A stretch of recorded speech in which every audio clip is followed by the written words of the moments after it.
What's going on, guys, and welcome back to another episode of the Fuel Your Vision podcast with your host, Alex Lombard. And in today's episode, I interview someone that had a national breaking news story back in 2010 when he had a career and life-altering injury on the Rutgers football field, leaving him quadriplegic. Ever since then, he's gone on to build an amazing career out of that, going out there and inspiring and motivating people all over the world. He's won an ESPY award. He's been on Mylett's MAXOUT show. He's worked with people like Gary Vaynerchuk and even celebrities like Kevin Hart and Bryan Cranston. This guy literally has the most motivational and inspirational story that I have ever heard, and I had the honor and privilege of being able to interview him on our podcast, which was a lot of fun. And so with that, please help me in welcoming my man, Mr. Eric LeGrand. And in today's episode, we talk about Eric's story. He opens up about what it was like to, being laying on that football field with a career-ending injury, and then spending another, couple weeks in the hospital, and just opening up about that dark time and what that was like.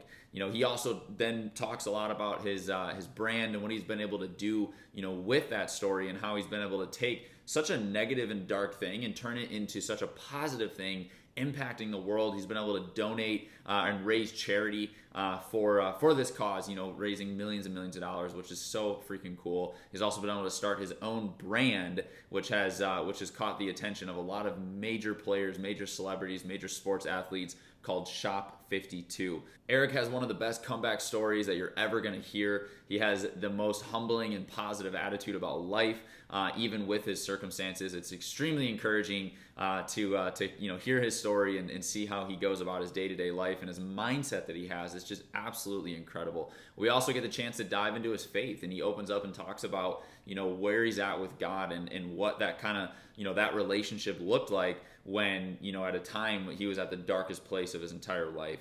And then last but not least, Eric opens up and shares a lot about his vision over the next couple of years of how he wants to go out there and find a cure for paralysis. So I hope you enjoyed today's episode. I know I did. This was one of the best interviews I've ever had. I left this interview feeling extremely positive and just energized and grateful for life. And I can promise you the same is going to happen for you. So I hope you enjoy it. If you do, please like and subscribe today's episode, and we'll see you in the inside.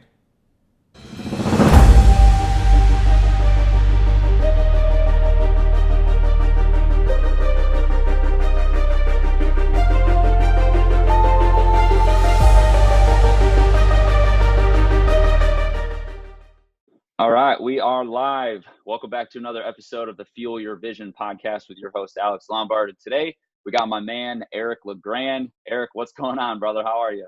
I'm doing well, Alex. How are you? I'm good, man. I'm doing really, really good. Can't complain at all. Thank you so much for being on here. I'm really excited for this. Yeah, it's going to be fun. I love jumping on podcasts and be able to share my story. Absolutely, absolutely. Cool, man. So let's go ahead and just start with a little bit of an introduction, with your story. And before we do that, actually, I just want the audience to kind of know, for me, I actually discovered you on Mylett show. That was really awesome. I saw you on there and I watched it, and it was super inspirational, man. And I fell in love with your story, started following you, started kind of checking out what you had going on. And then I ended up reaching out to you, and we started doing a little bit of work together with some Instagram stuff, and kind of just stayed in touch a little bit. And it's crazy because when I was listening to your story, I actually remembered that time when all that happened back in 2010, which we'll kind of dive into a little bit. But I was in high school, and I'm a huge football guy, so I had such a passion for the game to this day, and I just remember that it was crazy. So just feel blessed to have you on here, dude. I'm really excited for this. And, I really do believe that this is going to impact a lot of people that listen to this show. And so with that, though, what I want to kind of start with is having you just give a little bit of context of your life prior to everything changing. When you were growing up, you dabbled in it a little bit on Ed's show, but I'd love for you to just give a little bit of a background story of kind of, the conditions you grew up in and what your life was kind of like. And then we'll kind of go from there. Yeah, so I grew up in a small town called Avenel, New Jersey. It's a part of a bigger township called Woodbridge Township, right in the middle, like in central North Jersey a little bit. But 5 years old, I started playing the game of football. I was raised by my mom. I grew up in a single-parent household with my mom and my sister. My dad lived in the town next to me, and sports were my life, from the time I was 5 years old. Started playing baseball, football, and basketball, and everything pretty much revolved around sports. Whether if I had a game I had to be at, a practice I had to be at, even if I was playing with my friends in the park, it was always about sports, sports, sports. And as you get older, you realize the impact that it has on you. But we're all human, so we adapt to our environment. Everything I wanted to do, I wanted it to be about sports. Sorry, but there was a few sacrifices I had to make. Of course, back then when I had to say I wasn't going to have a lot of time with my friends always, I wasn't going to be able to do this or do that. In the summer times, a lot of sacrifice went into it. But I realized at a young age, you sacrifice for the things that you really do love. And that was playing sports for me. So, things weren't always easy with, with my mom with the bills and things of that nature, which makes my love and my care for her now wanting to take care of her and make sure that she's living a good life because she sacrificed so much for my sister and myself. That's awesome, man. That's awesome. And so when you were playing, you obviously, did you start in like middle school and like the Pee Wee League? Is that kind of where you got your start? Yeah, well, we have Pop Warner. It was Pop Warner football. I started when I was 5 years old. Started playing flag football for 2 years, and then when you're 7, you moved to tackle football. And been playing tackle football since I was 7 years old, and all the time I got hurt when I was 20 years old. And I also played baseball and basketball from that age as well. Wow. Okay, cool. And so I think I heard on Ed's show as well that you mentioned that you got drafted or taken, picked on Rutgers at your freshman year in high school. Yeah, was that right? I got offered a full scholarship to go play Division I school, Rutgers University, where I ended up attending. I got moved up to varsity my last 3 games of the year because our middle linebacker had an ankle injury and he wasn't going to be able to play. So they moved me up there as a freshman. And, I always knew I was good at football, but when you're a freshman getting thrown into the fire with all those other guys, and our middle linebacker was a pretty good player as well as a senior. And I knew I had a big shoes to fill in. I went out there and I had 45 tackles in 3 games, and they saw I was like 6'1", 6'2", 205 pounds as a freshman. They're like, oh, this kid's gonna grow into something. And that offseason, one of my recruiting coordinators, Joe Susan, was recruiting a kid in our rival school over from us, and he was watching this film, and he turned it on. He goes, "Whoa, who's that kid?" And the Wilbur's coach was like, "Yeah, he's a freshman." And he came right over to my school and offered me a scholarship to play at Rutgers. That's amazing, man. And so what was like the reaction? What was your feeling like when that happened? Oh, man, that was cloud nine. I remember I was in Spanish class. It was cloud nine when he came down and he wrote a letter to my coach saying, because it doesn't become official until you're a junior. So let's say when on this day, September 1st of 2006, it was I think at the time, Eric LeGrand, Rutgers will be offering Eric LeGrand a scholarship to attend Rutgers University. And I remember my coach saying to me, he goes, "You just got your first offer as a freshman." I was just like, "Whoa." And my mom was not gonna have to worry about paying for college or anything. This was all taken care of if as long as I do the right things in the classroom and on the football field, everything will be taken care of. And I kind of floated on cloud nine back to Spanish class. That's amazing, man. And the fact that it's Rutgers, right there in your area, that's pretty cool. I bet that was a pretty awesome feeling. So when you got on to Rutgers, how many years was it until the injury happened? How long were you playing there? I was playing for 2.5 years because we were in the middle of my junior year. So I got to play right away as a freshman there. I filled in a lot of roles on special teams, got in on defense and on the offense. My freshman year, I was all over the place, which was a very humbling experience for myself and learning to have to find a new love of the game again of football because, you coming out of high school, you're thinking you're going to be in this position, you're going to be the best to ever do it, and then you get there and everyone is just as good as you. They're bigger, stronger than you, and then you have to find your way. It was a whole eye-opening experience for me, and then learning the game of football too. So my freshman year was definitely a rough year for me, but it made me find a love of the game and, like I said, the sacrifice that it takes to actually be able to go out there and play that game. It's not easy. It's not just lining up, strapping up those helmets and running full speed into each other. There's a lot of different things that go into it. But I got hurt in my junior year, so that was October 16, 2010 when my whole life was changed and flipped and turned upside down. Yeah. Yeah, absolutely, man. So yeah, let's talk a little bit about that. So you can obviously share whatever you feel comfortable with, man. I have definitely a younger audience in here that may not necessarily know this story. And I'd love for them to just hear it, because it is a powerful story, and you've obviously turned it into something amazing. I believe that long term it's a gift you're going to impact. You already have, impacted so many people, including myself, which is, it's just so cool, man. But back in that time, about a decade ago now, that's crazy to think. You had like you said, a life altering moment, on the field doing what you loved at the time. Kind of take us a little bit through that. What exactly happened, and we'll kind of build off of there. Yeah, I was in the middle of my junior year, as I said.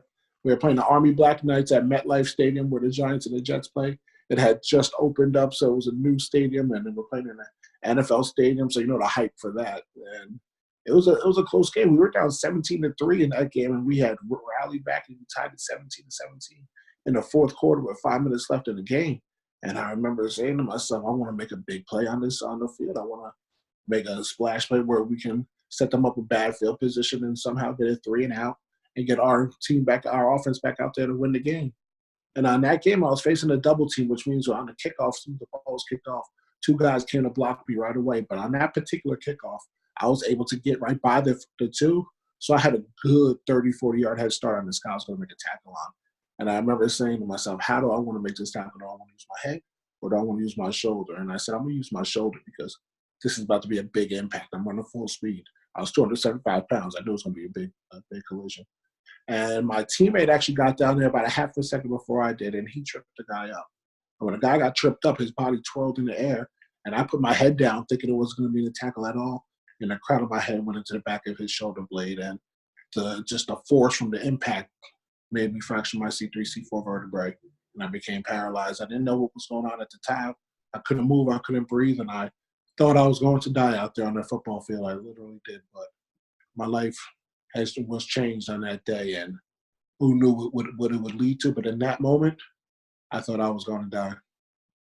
It's crazy, man. And I want to talk about that a little bit too, actually a little bit later on, that specific moment. But one of the questions I had for you, because dude, you're like one of the most positive people that I, at least, on social media and everything I've seen, and just even talking to you for a little bit here, you're just such a positive, humble person. And, the spirit that you give off is incredible. And so in that moment, a decade ago, life altering moment, I mean, you literally said you thought you were going to die.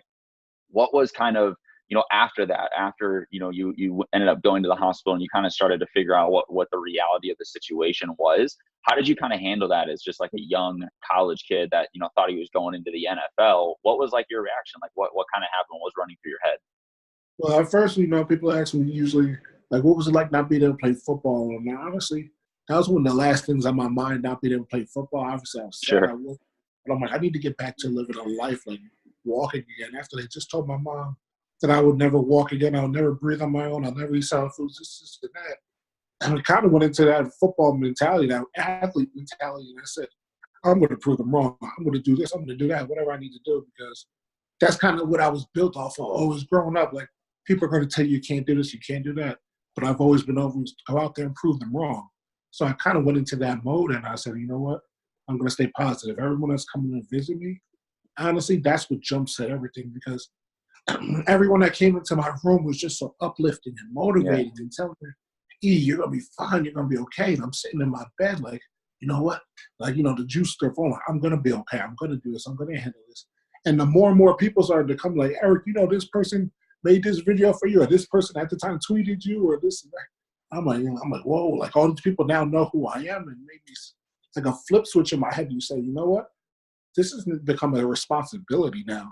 I have to fight. I have to work hard. I have to stay positive, because all these people are looking up to me and going out of their way, wishing me well. Like, could you imagine? I give up on all of these people. Obviously, no one would fault me, but that's not how I work. That's not ever how I operated.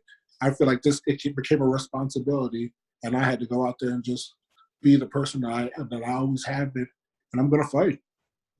Yeah, that's amazing, man. That's incredible. And so you talk a lot about, like perspective, which is such a powerful word when you really understand it. And so when it comes to the game of football specifically, and I think I know the answer to this, but for those that don't really know you that well and are hearing this story for the first time, you again, life altering moment, went paralyzed down, from playing the game. do you, and there's a lot of people out there that, and you can kind of already see it happening, you know, within the game, within, you know, college and NFL. Do you have any thoughts on like the game becoming a little bit less combative, a little bit less, you know, intense, so that injuries like this don't happen? Like, what are your thoughts on that? What's your perspective with the game of football? Has it changed at all because of this? Or is it, you know, you just look at it as like, this was just a freak accident, you know, that is meant for something in the long term? Like, what is your perspective with it? I truly believe that this happened to me for a reason. It was a freak accident, and you know there will never be any ill will or animosity towards the game of football because it's made me into who I am today. And I'm old school. I'm not gonna lie. I love those big hits. I love the crackback. I love cleaning somebody's clock. That's just how I am. I understand now, of course, the safety of the game because, you know, becoming paralyzed and people with the concussions now and the players and safety. I do understand trying to make it a safer game. But there's only so much you can do when you're trying to keep this game safe. My coach, you got to be geared a little bit different to play football. My old coach, Coach Shiano, always says, it is not natural to put on a helmet and go impose your will on another person and run full speed into it. It's not normal. It is different, and not everyone is built for that. But, you know, the game is just so many different things around the game of football that it teaches you for life, which is what opened my eyes even more, because my coach used to always say that we're preparing you for life. Meanwhile, we just went to a 2-hour practice, and now we're doing 20 sprints in the middle of the summer where it's 110 on the turf, and you're dying. You're asking myself, what the hell am I doing with my life? But it sets you up for those tough moments in your life, the mental toughness, not only physical toughness, but mental toughness to overcome different things. So that's why I say when I watch the game of football, I love it because I know what it's teaching. I know those moments, and it makes you miss it because, you know, you don't miss, you know, those practices when I just explained. You miss the time in the locker room with your teammates and your coaches. Everyone's jumping around, celebrating, enjoying themselves, making fun of each other. Like those moments, man, those are the moments that you can't get back, that you have to appreciate. And every time I watch the game, it's just like, wow, that feeling of strapping up that helmet and going out there for one cause with your brothers. It's nothing like it, man. It's nothing like it. Yes, man. Well said. Well said. I couldn't agree more. That's awesome. So you mentioned Coach Shiano. You know, he obviously has had a major influence and impact in your life, you know, before and after the injury. And so share a little bit about that, man. You know, he's the, you know, for those that don't know, the head football coach back when you played, as well as still now for Rutgers University. And, you know, he's done a lot. He's an incredible human being. He's very well known in that space. And so give a little bit of context on that, you know, your relationship with him, you know, how he's made an impact in your life, you know, after all of this. And, you know, and I know you still are very well connected. I see, you know, photos with you down in the field with them and stuff at the games. It's super cool, man. So share a little bit about that. You know, Coach Shiano, when he recruited me, he told me that he treats all his players like they're his kids. He molds them into men and takes them from young boys and molds them into men and makes them respectable, have values, look at it as a family man. And when you're, you know, 16, 17 years old, you know, you want people, when you're being recruited, to be genuine with you. I've heard a bunch of different sales pitches from different schools and people just trying to get you there. I remember I was getting recruited by Virginia. I had 4 different recruiting coaches in 3 years. It's just like you kind of learn the business side of the game too. Mm-hmm. But when I talked to Coach, it was very genuine. Like he truly meant what he was saying. And when I got hurt, it just, you know, he was already molding me on the football field into a man. But after I got hurt, I got to see another side of him that I didn't know, that compassionate side, that a man that he always says men keep their word. He kept his word by showing up to my hospital room at 11 p.m. to give my mom a break, coming home, not leaving until 2 a.m., 3 a.m. in the morning, then being up at 6 o'clock again, ready to go for the next day of practice, you know, doing that day in and day out.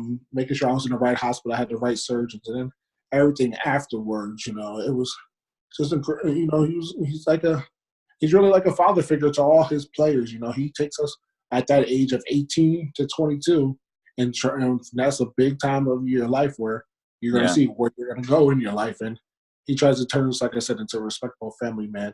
And when he left, went down to Tampa and then Ohio State, I always stayed in touch with him and things of that nature, but it wasn't as close. But now that he's back at Rutgers, I can already see our relationship is just, you know, so much better because he's 20 minutes away now. Right. And I get to talk to him a lot more. I know he's busy, but I get to talk to him a lot more now. It's funny how things work their ways out, and everything happens for a reason. Yeah, absolutely, man. Absolutely. And so on that, as a perfect transition, everything happens for a reason. Let's shift gears here, man, and let's dive into a little bit of your career that you've been, building over this last, decade. Again, just impacting so many people and doing so much good. First thing I want to start with is the Team LeGrand, Foundation. You've obviously been doing some incredible work with that, raising over $1 million to the Christopher Reeves Foundation, probably a lot more than that by now. But share a little bit about that. What's that? When did that start? How did that start? What's it all about? What's the purpose of it? The floor is yours, man. I want you to be able to reach as many people as possible with this program, and and get some people involved.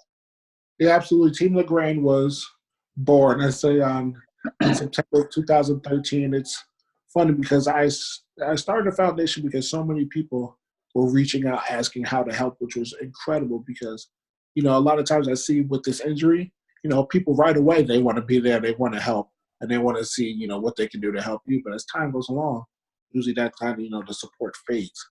And my matter, it didn't fade. My story was so naturally, and people wanted to know how I was doing. And I was battling back, I was fighting, I was keeping the faith and keeping positive. People wanted to be around. It made me show that people really, they want to be around positive people that are working hard and believe in something. So many people are asking me, and I'm like, I guess I need to, do something. And the Christopher and Dana Reeve Foundation, I've been there since day one. They were always reaching out, want to do this, and we want to do that, educate this, whatever we needed. They were there. And I remember I asked my mom at one point, I was like, Mom, I've been hearing this name, Christopher and Dana Reeve. Who is Christopher and Dana Reeve? And my mom looked at me, she goes, are you kidding me? I'm like, the original Superman in the movies in the 70s and 80s? I'm like, Mom, I was born in 1990. I don't know who Christopher Reeve is. And then I did my research on him. I was like, oh my God. Like, Christopher Reeve, the original Superman, the actor in all those movies. And, he had a paralyzing injury in 1995, and his goal in life was to find a cure for paralysis. Unfortunately, he passed away, I believe, in 2005. And, I feel like that torch was passed along to me then. And that's when I created Team LeGrand of Christopher and Dana Reeve Foundation. And I have all different types of events throughout the year. I always say that spinal cord injuries, they don't discriminate from anybody, and we need to learn to step out of our comfort zone. So that's how I try to design my events. I have a 5K walk and run every year. I have a flag football tournament now, but I stepped out of my zone doing a CKO kickboxing event, a Zumba event. I'm planning on doing a yoga event, stuff that I never thought I would be a part of. Right. That I'm trying to just implement on other people. And as you said, we went over the $1 million mark in December of 2017. And we're closing in on $2 million raised for spinal cord injury research. My 10-year anniversary is October 16, 2010. We're trying to raise $1 million since we started the new year, all the way till next new year. We want to raise $1 million this year in honor for my 10-year anniversary. That's amazing, man. That's amazing. I love it, dude. I love it. You're doing so much good, which is incredible. It's crazy, those events. I love the angle with it. You're raising awareness around something that quite literally is a paralyzing condition, but you're doing it around things that are extremely active and get people involved and get people moving. And I think that's just such a cool way of going about it, because it just unites people and it brings people together. And I'm sure those events are, just an absolute blast, so that's really cool, dude. Perspective, yeah. Like I'm in a situation, I'm doing things that keep you active and moving around. I like that actually perspective looking on it, yeah. Yeah, with the kickboxing, the running. Yeah, it's cool, man. I love it. I love it. Very cool. So you have your brand as well. You have the Shopfiftytwo, where you have the Believe shirts and gear, and then you have the role model, which I think is awesome. The logo you have is so cool, just so clever. One of the things, man, that I wanted to bring up, and I know you're, again, just such a humble dude, and so you probably would never say this, but I want to get you to talk about it, because I personally just think it's awesome. I was looking around, and when I was digging into, you and your brand and what you have going on in your story, one of the things that, I found was with this brand in the clothing line, especially with the role model, you've had a lot of celebrity attention. You've had, a lot of high level athletes in the NCAA and even in the NFL and the UFC, repping it, taking pictures in your shirts. You've had sports broadcasters. You've even literally had celebrities like Bryan, Cranston, and and Michael Strahan, right? And just so many cool people, man, and probably even more that I'm not even naming. represent this. And, number one, I just think that's awesome. Congrats to you, because that's definitely a hard thing to do, is get people of that caliber to pay attention to something. And, obviously with your story and stuff, it makes sense. But the fact that you've been able to unite with them is just amazing, because their platforms reach so many people. But what I wanted to ask you, dude, is when you see that, when you have someone, like a Bryan Cranston or a Kevin Hart, put on a shirt like that and take a picture with it and tag you in it, what happens? Like, how do you feel? Like, what does that make you feel? Like, you go on Instagram and you see that, like, what is the feeling that kind of, goes through your head? Honestly, it's when you go on there and you get that heart drop feeling, when something that like it excites you, those endorphins get going in your body. You're just like, oh my God, like he really just posted that. And I remember I said this when I came up with that idea, because Believe52 I brought out second, because I always had to believe 52 and that was always me. But role model, I feel like, sticks with so many other people, not just myself. There's a lot of other people that are in the similar situations as me, Sure, that are role models for people in their life. So I said, with my first shirt, I'm coming to make an impact. Like, I want to touch as many people as possible with this. I want to get it out there. So I looked at the people, that have supported me over the years or I've been in touch with, and I said, you know what? I'm being an entrepreneur. I had like, let me market this in a way where I can touch as many people that support me and wish me well. And as you said, the highest guy has been probably the most recognized guy is Bryan Cranston. And I remember reaching out to his team about it, and they were like, absolutely, send it over. I got to work on a movie with him and Kevin Hart called The Upside, where he was quadriplegic, and I got to go on set with them. And I remember he came up to where I go to therapy, Kessler, and it was funny. So, funny story, I'm sitting there with the directors and everyone, and they're like talking to me, interviewing me, and Bryan Cranston's sitting to the right of me. But when he's sitting there, everyone's talking, he's sitting there staring at me like this, watching every move I made and all that, like studying me. To learn for the show.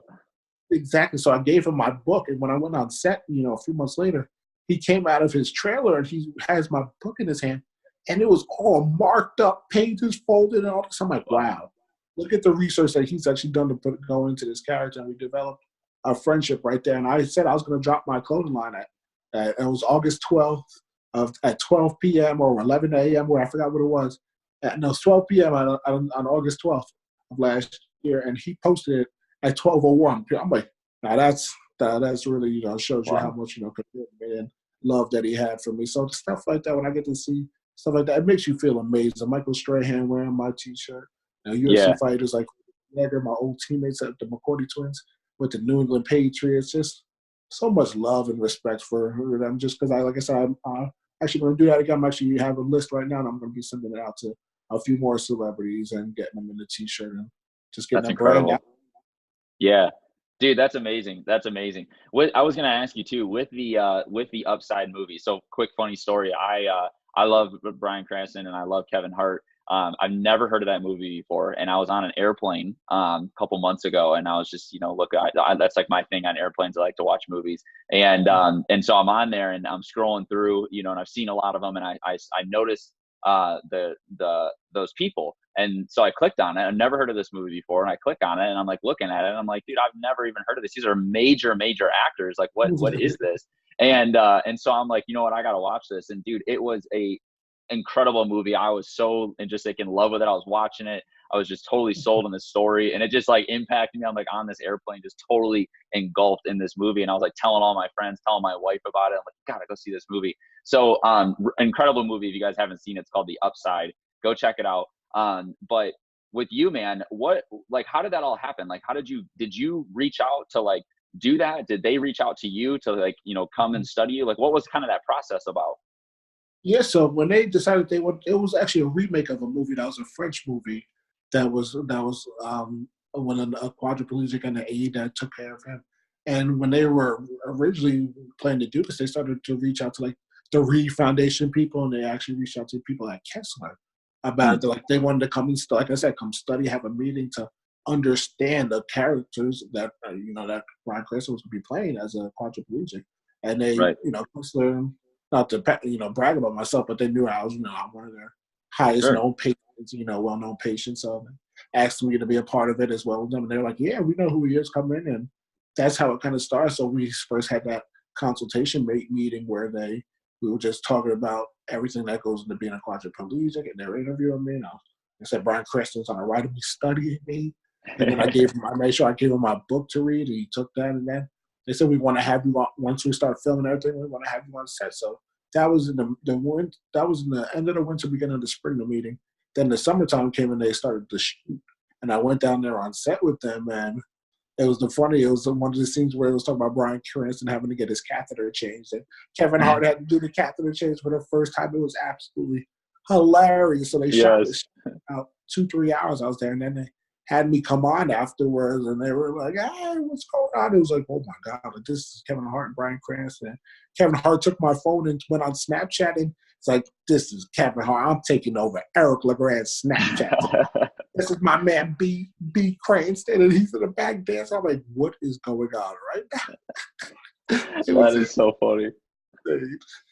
That's awesome, man. Yeah, I was when I was scrolling through your Instagram, I was seeing some of that footage, and man, that was cool. I bet that was a really cool experience, and it's awesome you got to be a part of that with that caliber of talent, and you got to use again your situation for good, which is really cool. So awesome, man, awesome. So kind of another thing I want to ask you about too was you did a show with Fox Sports. You did a little 6-part series on that. I was checking that out. Really cool show. Share a little bit about that. I'm glad you brought that up. That show is called Mission Possible. I was approached by a man who works in the disability service at Villanova after I had an event with another person who's in a wheelchair with me, my good friend now, Mike Luciano, who said that he did a documentary with this guy and he would love to introduce me to him. So he came up to my house and I got to know him, and he came up and he just introduced himself, and I liked that. It became genuine, became like a friend first, and then afterwards he brought the rest of the crew together to beat me. And the second time when they came up, and they told me about this show, Mission Possible, where they go in people's lives and deal with some sort of adversity, some sort of disability maybe that they're going through a tough time, and they want to be able to use the platform and be able to let them share their story. But they say you always see these nice stories and everything of people out there, but the person that's always sharing them usually is not really going through that adversity. It's just some broadcaster, They said, we want you to be the host because you live this life every single day. And I'm like, wow, this is, and then they showed me Mike when they took him to Hawaii, went surfing for the first time after his injury. And he was always a Jersey Shore type of guy who was in the water. It was his first time he went back in the water. I'm like, yeah, I want to be a part of this. So we got together and we, started putting our hats on and started making the connections and the meetings and stuff. And we were able to work with Fox Sports. They found a little bit of money in their budget to let us launch season 1. And honestly, it's been nothing but amazing. And now we're so motivated. That happened. That was 3 years ago. We need to get a sponsor behind it, but we really want to launch season 2 because you saw some of the celebrities we had in there. Yeah. From Dwayne "The Rock" Johnson, we had Triple H in the episode. People like that nature, Michael Strahan, when I got to go up to launch on Good Morning America, like things like that. There's just so many cool people and unique episodes that we're able to do. And the best part about it, we're sharing other people's stories that may not have the same platform that I do to share their stories. So we got to get a sponsor behind this, and we got to get season 2 going very soon. Yeah, absolutely, man. Absolutely. I hope let's make it happen. Hopefully people will listen to this and will jump in. That'd be really cool because it's a really powerful show, and I definitely could see it, taking off and really being like a main show that people, get behind because there's a vision with it, there's a mission with it, and everyone loves helping people. So no, that's really cool, dude. I bet that was also a really cool experience. One last thing I wanted to talk about with your the whole just career side of things, with your brand and everything you got going on. You've been doing, some speaking. You've been doing some motivational, inspirational speaking. I'd love to hear a little bit about how that's been going. What your thoughts are on it, and just give us again some insight on what that's all about. This is actually pretty cool because I'm gonna give you some breaking news in a minute. But all right. I started in 2012. So many people are like, you're very good at speaking. You have a story to tell. You should write a book, and you should start a speaking career for yourself. And I've spoke at my middle school before and things of that nature. But I'm like, what? Maybe I should. Maybe I've been good with people. Let me start trying to shape my story into a story that I can tell and motivate people. And that's what I did. I started speaking at schools, and then went to businesses and then corporations. And now it's 2020, so this year will be, in the fall, will be 8 years since I've been a motivational speaker, leadership, doing, whether if it's at graduations, giving commencement speeches, going into different sales meetings and speaking and sharing my story and inspiration and motivation and perspective. And it's been a lot of fun because that's really where you impact a lot of people. That's what I love to do because you get to put things in perspective. When you see my situation, what I'm doing, it's like, whoa, what excuses do I really have? And Yeah. the responses that you get from people are always, that's the best part, the responses that you get. So I've been going now to a few different masterminds, and I've been to different events, like an Eric Thomas event, which was incredible out in Brooklyn last year, where he had a bunch of motivational speakers up there on stage, and been to some other ones, digital socials that I've been able to be a part of and share my story at, intimate conversations. So now I said, you know what? 2020 is the time. I'm putting together my own right now. It's going to be called the LeGrand Plan Masterclass, and it's going to be a lot of fun. There's this company called Eat Clean Bro, which is now the new number one healthy eating company in the country right now, where they deliver your food to you. It's in New Jersey, New York, Pennsylvania, and Atlanta right now. And I'm going to have the CEO and his wife share their story, how they started and failed. Well, he started the company, failed, and then started to just met one guy, was able to start it back up, and has met his wife, and boom, they took it off. Now it's pulling in $15 million in sales each year.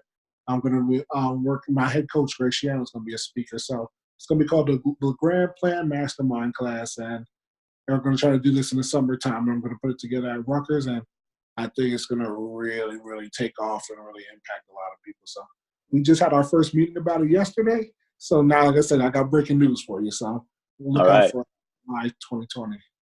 All right, man. I love it. We will. That's really cool. And does this have, in a main right now, I'm not sure, but I just want to ask out of curiosity, does this new thing that you're doing incorporate anything with Gary Vaynerchuk? Because I saw that you were doing some stuff with him.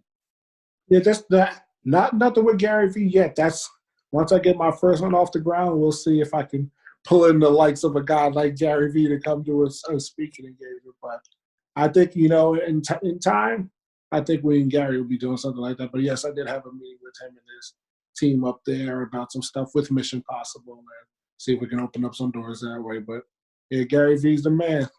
Yeah, he is, dude. He is. That's cool. Well, heck yeah, bro. I also saw that you had your face on a giant billboard in Times Square, a NASDAQ building. I bet that was pretty cool.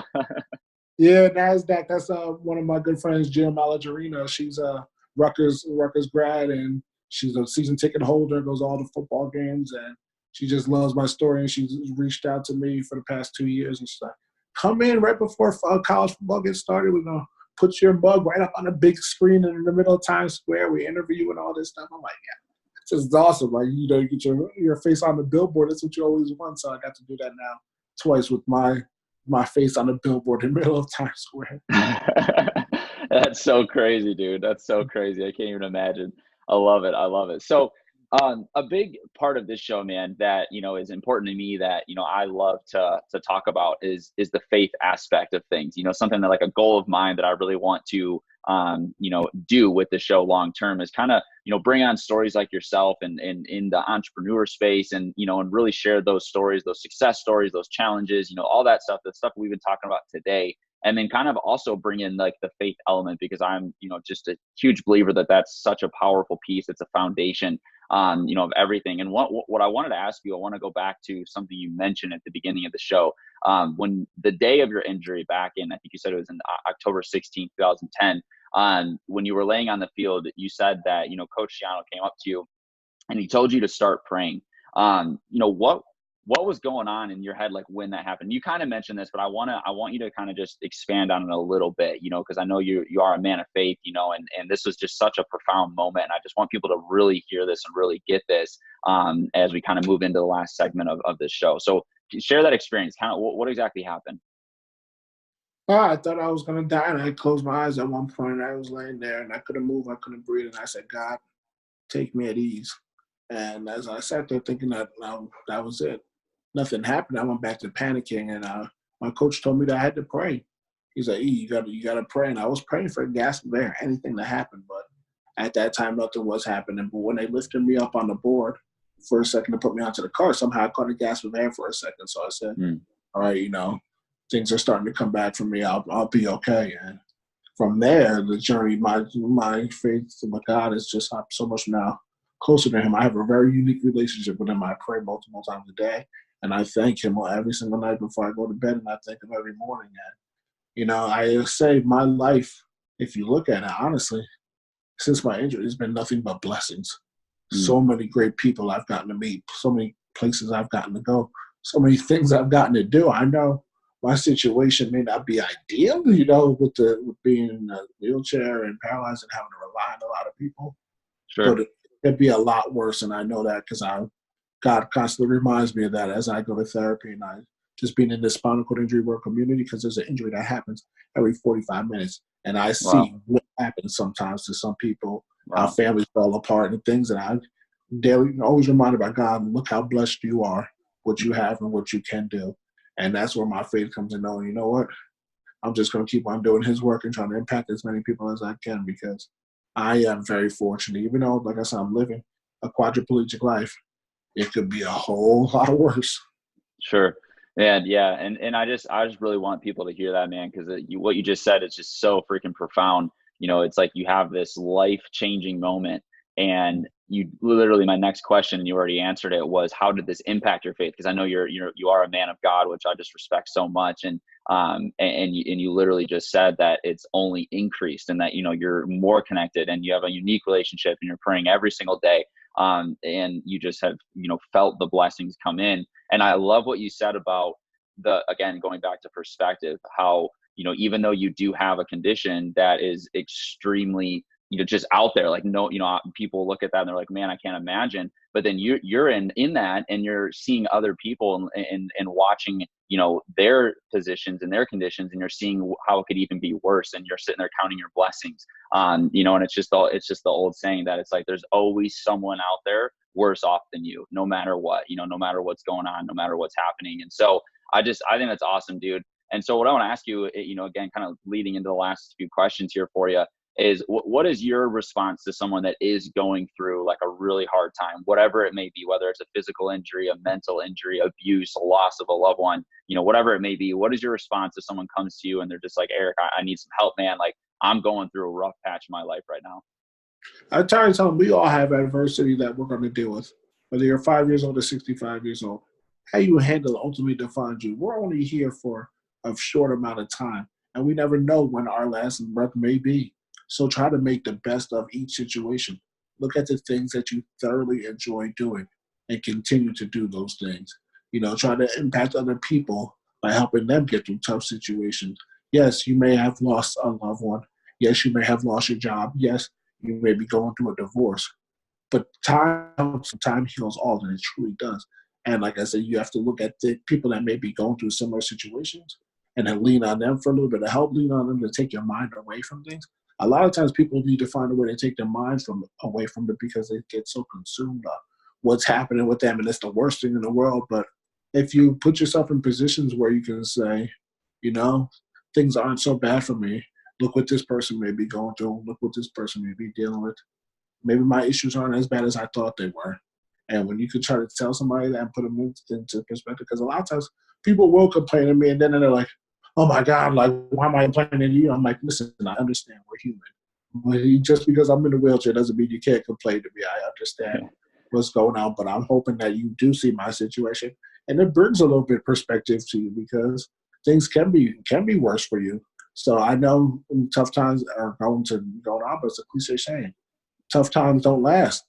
They just don't last. If you truly believe that there's a better picture, there's a better cause, and there's a reason for all of this. You just are dealing with some adversity right now. But take it face on and face it face on, and don't run away from it, because if you do, then it's really going to get the best of you and let it consume your life. Face it face on. I love that. Well said, my man. Well said. Last two questions I have for you. These are the two questions I ask every single guest that I have on this show. Number one, how do you define a visionary? Visionary is, to me, something that someone, a man or woman, male or female, has a plan where they envision something that they want to do, something that they believe in, something that's a dream to them. But being a true visionary is when they put it to action, when they actually go out there and all those visions and all those thoughts and all those dreams that are going through their head, they actually put it to action. They step out their comfort zone. They don't listen to what somebody's telling them that they can't do, and they actually start making it happen and start making it do it. that's the ultimate visionary, because everyone can have plans and ideas and thoughts and wanting to do this and wanting to do that. But until they actually go out there and do it, then I wouldn't consider them a visionary. I would consider someone that has a lot of great dreams but doesn't put them into action. A visionary puts them into action. Dude, it's so funny because literally every guest that I've had on up until this point, they've all said something a little bit different, but the one key element that's been congruent is exactly what you just said about taking massive action. So it's just awesome. It's on point with literally everyone that's I've asked that question to, which is really cool. So take action, my friends, take action. So second question for you, brother.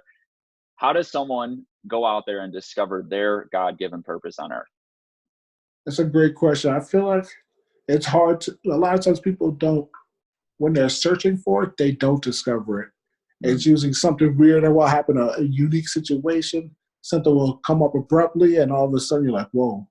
And then as you start going through that process, then you find your purpose. Like me, I thought my whole life was playing football. That was my purpose. That was my thing. That was how I was going to be able to support my family financially.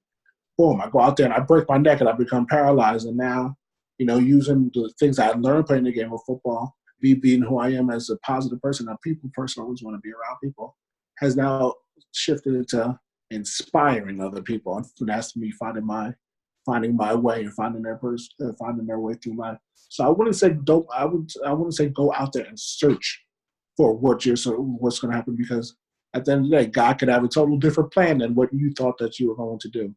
I would say go out there and be a great person, be a great human, you live your life to the fullest, do amazing things, make yourself happy, and along that journey, I believe it will find a way, whether if it's a good way or a bad way, that you find a way. Somewhere along that way, God is His purpose for you. So I won't go searching for it, but I would try to live my life to the fullest and the best that I possibly could be. And a definition I always leave my fans with, and everyone that just listens, is the definition of success. And it's the peace of mind you get, you did everything you could to be the best you can be. If you do that each and every day, you put your head down on that pillow at night, you have a smile on your face saying, you know what? I gave it my all. There was nothing else I could give. Amazing, man. Nothing to add to that. It's perfect. So how can people find you, brother? I want people to be able to connect with you. I know you're on Instagram, you got your website, all that great stuff. But share where people can come connect with you. What's the best way?